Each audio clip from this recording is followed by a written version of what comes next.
일본 나가노 목사는 평생 목회하면서 단 한 사람만 전도했습니다. 교회를 개척한 후에 무려 5년 동안 사모님과 자녀들을 앉혀놓고 설교를 했습니다. 그러다가 5년 만에 한 청년이 교회를 찾아왔는데 그마저도 폐병 환자였습니다. 나가노 목사는 한동안 이 청년을 교회에 받아들여야 되나 말아야 되나 한참 고민을 했습니다. 그러다가 성령님의 인도하심을 따라 그를 영접했습니다. 그리고 가슴에 품고 기도하며 그를 지극정성으로 잘 돌보아 주었습니다. 청년이 피를 토하면 피를 닦아주고 같이 밥도 먹으며 그리스도의 사랑을 전하자 결국 그 청년은 예수 그리스도를 인격적으로 영접하고 그리고 폐병까지 완전히 치료를 받았습니다. 그 청년이 일본 기독교 역사에서 빼놓을 수 없는 가가와 도요히코 하천풍은 목사님이십니다. 그는 우찌무라 간조와 더불어 일본 기독교계를 대표하는 목사이면서도 일본에서만 100만 권이 넘게 팔렸다는 베스트셀러인 사선을 넘으라는 책을 쓰는 등 저술가로 근대 일본 기독교에 큰 족적을 남긴 인물입니다. 가가와 도요히코 목사는 중국으로 건너가 빈민 사역을 했습니다. 가난한 사람들과 함께 생활하며 변비로 고생하는 사람들을 위해서 나무 꼬챙이로 파주다가 그것도 잘 되지 않으면 그 굳은 변을 침으로 녹여 주었고 또 입으로 빨아 주었다고 합니다. 중국의 장개석 총통의 부인 송미령 여사가 가가와 도요히코 목사의 이야기를 전해 듣고 큰 감명을 받아 개인적으로 초청해 성경 공부를 했다고 합니다. 1945년 일본이 패망할 당시에 중국에 있는 일본인 숫자가 당시에 200만 명에 이르렀지만은 단 한 명도 테러를 당하지 않았다고 합니다. 그 이유는 가가와 도요히코 목사에게 감명을 받은 장개석 총통이 포고령 1호를 내려 일본인을 절대로 해치지 말라고 명령을 내렸기 때문입니다. 그러니까 나가노 목사는 평생 동안 목회 사역 가운데 단 한 명을 인도했지만은 그러나 그 한 사람 가가와 도요히코 목사가 이룩한 그 사역의 열매는 이루 말할 수가 없습니다. 오늘 본문에도 한 사람을 주님께 인도한 인물이 등장하는데 바로 안드레입니다. 본문에는 안드레가 한 사람을 주님께로 인도하기 전에 몇 가지 행적을 찾아볼 수 있습니다. 안드레는 먼저 말씀을 잘 듣는 사람이었습니다. 오늘 본문 35절 이하의 37절 말씀 보면 또 이튿날 요한이 자기 제자 중 2사람과 함께 있었다가 예수께서 그니심을 보고 말하되 보라 하나님의 어린 양이로다. 2 제자가 그의 말을 듣고 예수를 따르거늘. 안드레는 원래 세례 요한의 제자였습니다. 세례 요한을 따라다니면서 말씀을 배웠는데 어느 날 스승이신 세례 요한이 예수님을 보고 보라 하나님의 어린 양이로다 그렇게 말씀을 하는 것이었습니다. 하나님의 어린 양은 메시아이신 그리스도를 의미합니다.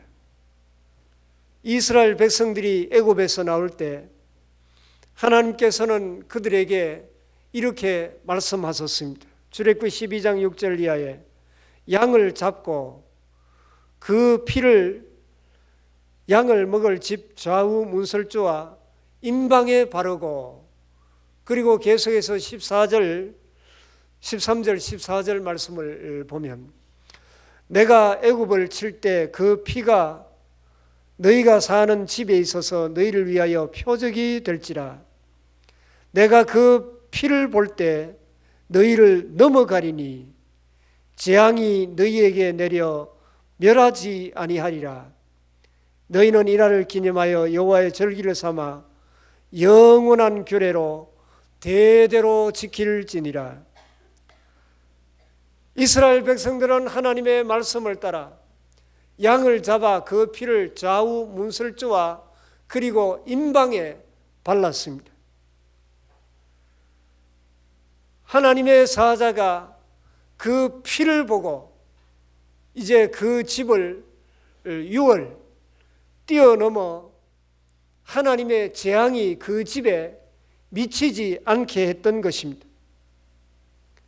이후로부터 어린 양은 우리를 죄와 죽음으로부터 구원해 주시는 예수님을 상징하고 있습니다. 오늘 본문에서 안드레는 이 어린 양 예수님에 대해서 듣고 뭔가를 결심했습니다. 이 결심하는 것이 중요합니다.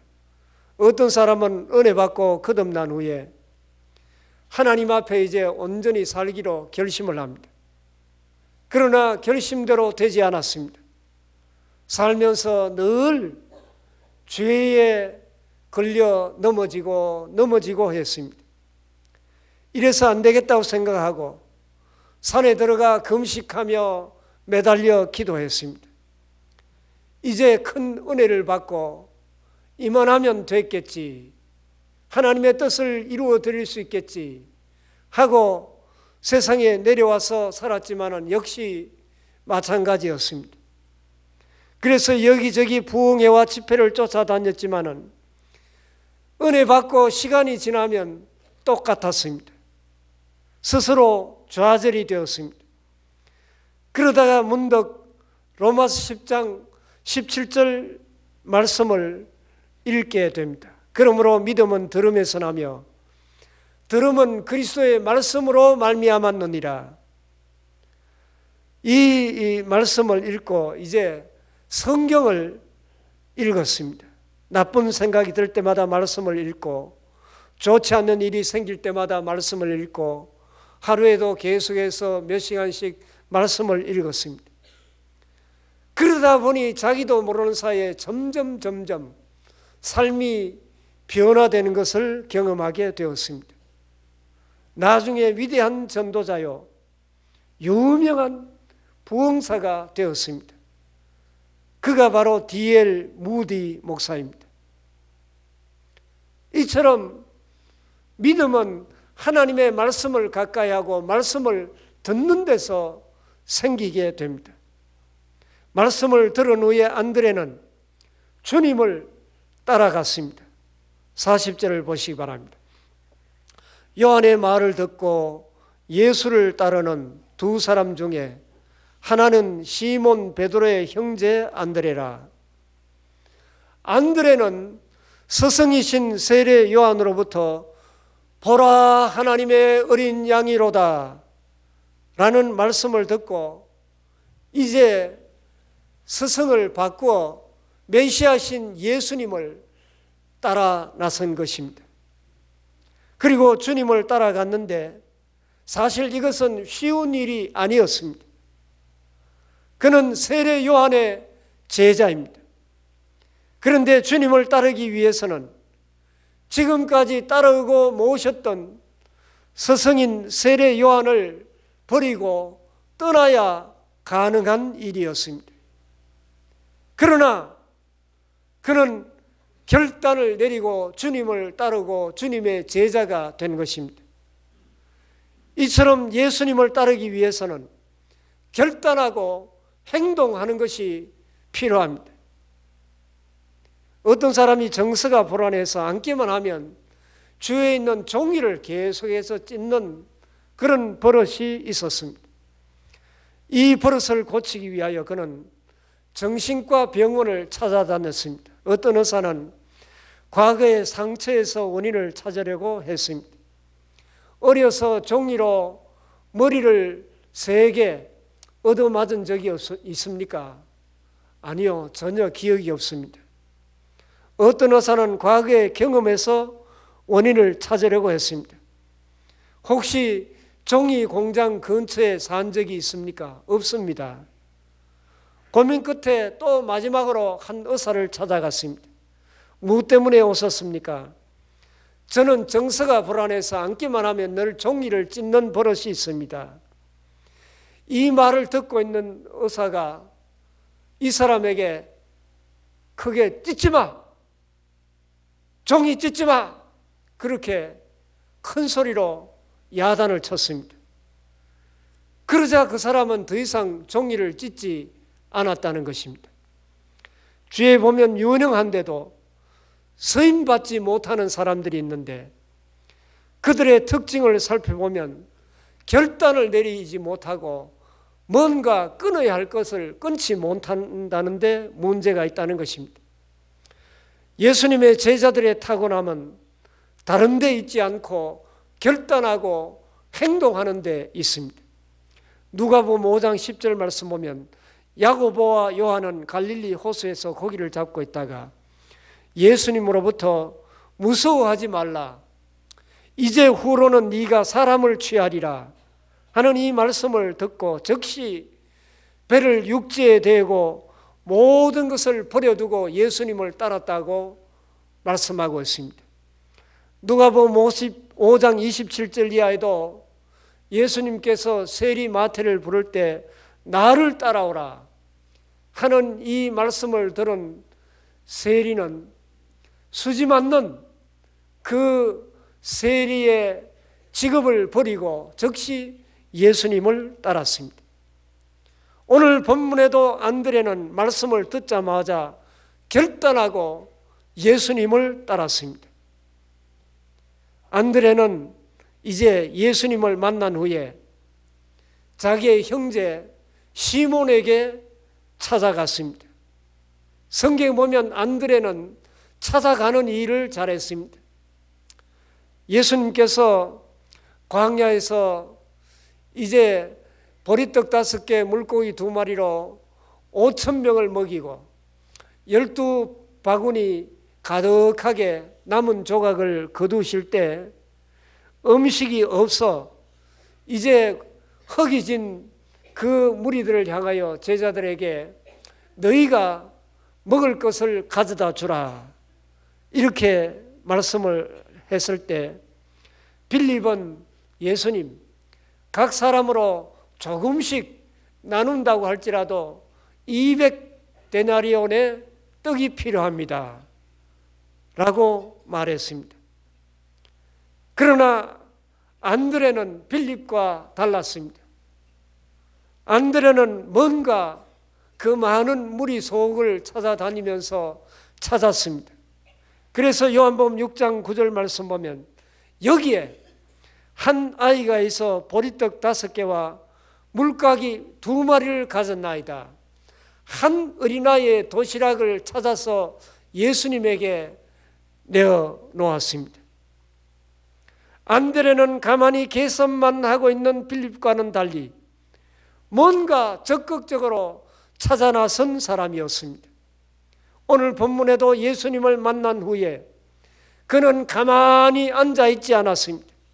41절 말씀 보면 그가 먼저 자기의 형제 시몬을 찾아 말하되 우리가 메시아를 만났다 하고, 메시아는 번역하면 그리스도라. 그는 예수님을 전혀 알지 못하는 시몬에게 찾아갔습니다. 그런데 시몬은 누구입니까? 시몬은 베드로의 형제입니다. 그러니까 안드레는 즉시 가족에게 가서 복음을 전한 것입니다. 이것을 오이코스 전도 방법이라고 하는데, 오이코스라는 말은 집과 그 집안에 거주하는 가족과 친척, 고용인, 방문객까지 포함하는 확장된 가정을 의미하는 헬라어입니다. 이 오이코스 전도는 거미줄처럼 펼쳐져 있는 인간의 관계망을 따라 매우 자연스럽게 복음을 전하는 관계 전도입니다. 초면은 사람에게 예수 믿고 구원받으시라고 그렇게 이야기하면 잘 받아들이지 않습니다. 그러나 직장 동료라든지 거래처 손님이라든지 같은 동호회 회원 또 어린이집 자모회원 이런 분은 자주 만나기 때문에 전도하는 것은 초면인 사람에게 하는 것보다는 훨씬 더 용이합니다. 물론 가족을 전도하는 것은 말처럼 쉬운 것은 아닙니다. 어떤 목사님은 세상에서 어려운 일 4가지가 있다고 했습니다. 첫째는 하늘의 별 따기, 둘째는 엎질러진 물 서로 담기, 셋째는 대머리에 핀 꽂기, 그리고 마지막 4번째로 가족 전도하기라고 했습니다. 이처럼 가족을 전도하는 것은 쉬운 일이 아닙니다. 그러나 결코 포기해서는 안 됩니다. 미국의 소매상 협회에서 세일즈맨의 거래 실적을 연구해서 공개한 적이 있습니다. 물건을 판매할 때 세일즈맨 중에 48%는 단 한 번 이 물건 좋으니까 한번 사보라고 권고하고는 싫다 그러면 포기하고 만다는 것입니다. 2번 권유하는 사람은 25%, 3번 권유하는 사람은 15%였고 세일즈맨 중에 오직 12%만이 4번, 5번 계속해서 권유한다는 것입니다. 그런데 놀라운 사실은 4번 이상 권유하는 12%의 세일즈맨이 전체 판매량의 80% 이상을 차지하고 있다는 것입니다. 우리나라 속담에도 10번 찍어 안 넘어가는 나무가 없다고 이야기합니다. 물건을 판매하는데도 이런 무서운 집념과 인내가 필요한데 하물며 영혼을 구하는 일이야 오죽하겠습니까? 여러분 끝까지 포기하지 말고 예수님을 만난 후에 시몬을 찾아갔던 안드레처럼 가족과 친구에게 끊임없이 찾아갈 수 있기를 바랍니다. 그래서 마침내 안드레는 이제 자기의 형 시몬을 주님께로 데리고 왔습니다. 본문에 보면 안드레는 형제 시몬에게 찾아가서 자기가 보고 들은 것을 그대로 이야기해 주었습니다. 그리고 나서 어떻게 했습니까? 42절 말씀 보면 데리고 예수께로 오니 예수께서 보시고 이르시되 네가 요한의 아들 시몬이니 장차 게바라 하리라 하시니라. 게바는 번역하면 베드로라. 안드레는 형제 시몬을 예수님께로 데리고 왔습니다. 그랬더니 예수님께서 시몬을 보시고 네가 요한의 아들 시몬이니 장차 게바라 하리라. 여기에 시몬은 갈대라는 뜻입니다. 그리고 게바는 반석이라는 의미입니다.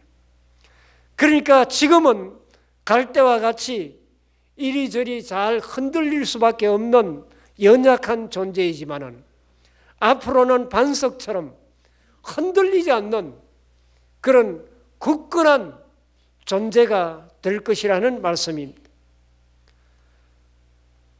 결국 갈릴리 호숫가에서 고기를 잡으며 하루하루를 살았던 이 시몬 베드로는 예수님의 12 제자 중에 어뜸가는 수제자가 되었을 뿐만 아니라 나중에 예수님을 3번씩이나 부인하는 실수를 저지르기는 했지만은 성령 충만함을 받은 후에 예루살렘과 사마리아 그 위쪽 안디옥 지방을 다니면서 그가 전도할 때 5,000명씩 3,000명씩 회개하는 그런 놀라운 역사가 일어났습니다.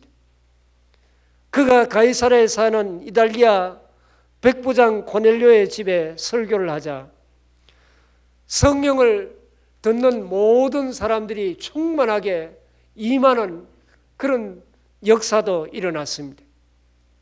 그에게 능력이 임해서 나면서부터 못 걷는 자를 일으키기도 하고, 그리고 중풍병자를 고치고 죽은 다비다라고 하는 여인을 살려내는 그런 수많은 기적을 베풀었습니다. 사도행전 5장 15절 16절 말씀 보면 심지어 병든 사람을 메고 나가 침대와 요위에 누이고 베드로가 지나갈 때 혹 그의 그림자라도 누구에게 덮일까 바라고 예루살렘 부근에 수많은 사람들도 모여 병든 사람과 더러운 귀신에게 괴로움을 받는 사람을 데리고 와서 다 나음을 얻으니라.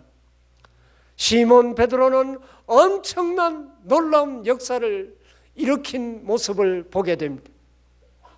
그리고 베드로 전후서 2권에 성경을 기록할 만큼 주님께 귀하게 쓰임받는 위대한 인물이 된 것입니다. 이처럼 안드레는 시몬 베드로 한 사람을 주님께로 데리고 왔습니다. 그 한 사람 베드로를 통해서 기독교 역사를 바꾸어 놓는 그런 놀라운 일을 한 것입니다. 여러분, 안드레가 한 일이 무엇입니까? 집에 가서 그의 형제 베드로를 주님께로 인도한 것뿐입니다. 그랬더니 예수님께서 그를 변화시켜 주신 것입니다. 따라서 우리는 안드레처럼 말씀이 선포되어지는 교회로 영혼을 데리고 오면 됩니다. 믿지 않는 영혼들을 복음이 선포되는 교회로 초청하면 성령님께서 그들의 마음을 움직여 주실 것입니다. 지난주에 우리는 해피데이 행사를 통해서 312명을 이제 교회로 모시고 왔습니다. 통계를 쭉 보니까 유자훈 권사님은 67명을 혼자서 데리고 왔습니다. 이영로 집사님은 한 20명, 김미자 집사님도 10명 이상 인도를 했습니다. 그리고 많은 분들이 은퇴한 권사님도 거의 10명 가까이 인도한 분들이 참 많습니다. 그래서 많은 우리 교우 여러분들이 이 일에 적극적으로 동참하여 이 자리에 앉을 자리가 없을 정도로 보조 은자를 갖다 놓고 그렇게 많은 분들을 주님 앞으로 인도했습니다. 이번 해피데이에 애쓰신 교우 여러분들에게 이 자리를 빌려 진심으로 감사의 말씀을 드립니다. 그러나 한 번 교회로 인도한 것도 너무너무 중요한 일이지만은 그것으로 끝나버리면 안 됩니다. 이제 그분들의 이 명찰을 우리가 다 가지고 있습니다. 거기에 전화번호도 기록되어 있고 인도자도 다 기록되어 있습니다. 인도하신 분들은 그들을 끊임없이 우리 모두 기도해야 되겠지만은 거기에 주소 같은 건 없어서 주소도 이제 알아서 우리 교회에 주시면 이슬비 전도대와 연결을 해서 이슬비 전도 편지를 보내고 끊임없이 그들을 위해서 기도할 것입니다.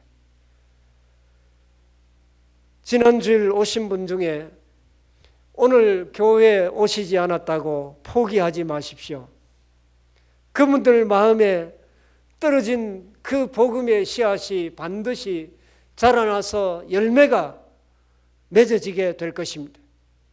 혹시 오늘 오신 분들 가운데서도 예수님을 믿어야 할지 믿지 말아야 할지 이런저런 생각이 계신 분도 있을 것입니다. 그러나 이미 여러분들의 마음이 성령께서 역사하고 계시는 줄 믿습니다. 여러분은 하나님의 사랑받는 자녀로 이미 택함을 받았습니다. 이후로 하나님께서 여러분의 삶을 책임져 주시고 여러분의 걸음을 인도하여 주실 줄 믿습니다. 여러분, 이 해피데이 전도에 이제 우리 교회에 오신 분들을 끊임없이 기도해 주시고 또 교회에 처음으로 발걸음을 들여놓은 모든 분들에게 여러분들이 뜨거운 관심을 가지고 그들을 위하여 기도해 주시고 잘 인도하여 아름다운 많은 열매를 주님 앞에 올려드림으로 잘했다 칭찬 듣는 우리 모두의 삶이 될 수 있기를 바랍니다. 기도하겠습니다. 아버지 하나님, 우리 교회를 이처럼 사랑하여 주시고 지난주일 해피데이 행사를 통해서 많은 분들을 주님의 몸된 교회로 모시고 나왔습니다. 그들 심령 속에 이미 복음의 씨앗이 떨어져 싸우니 많은 열매가 맺어질 수 있도록 인도하여 주시옵소서. 그분들을 주님 앞으로 인도한 분들을 위로하여 주시고 더욱더 크신 은혜와 하나님의 놀라운 역사를 더하여 주시옵소서. 아버지 하나님, 이번 이 전도 행사를 통해서 수많은 죽어가는 영혼들이 살아나는 놀라운 역사가 있게 하시고 주님 몸된 교회에 하나님의 놀라운 역사하심이 더욱더 충만하게 하시고 은혜와 기쁨과 평안이 날마다 넘치게 하여 주시옵소서. 예수님 이름으로 기도하옵나이다. 아멘.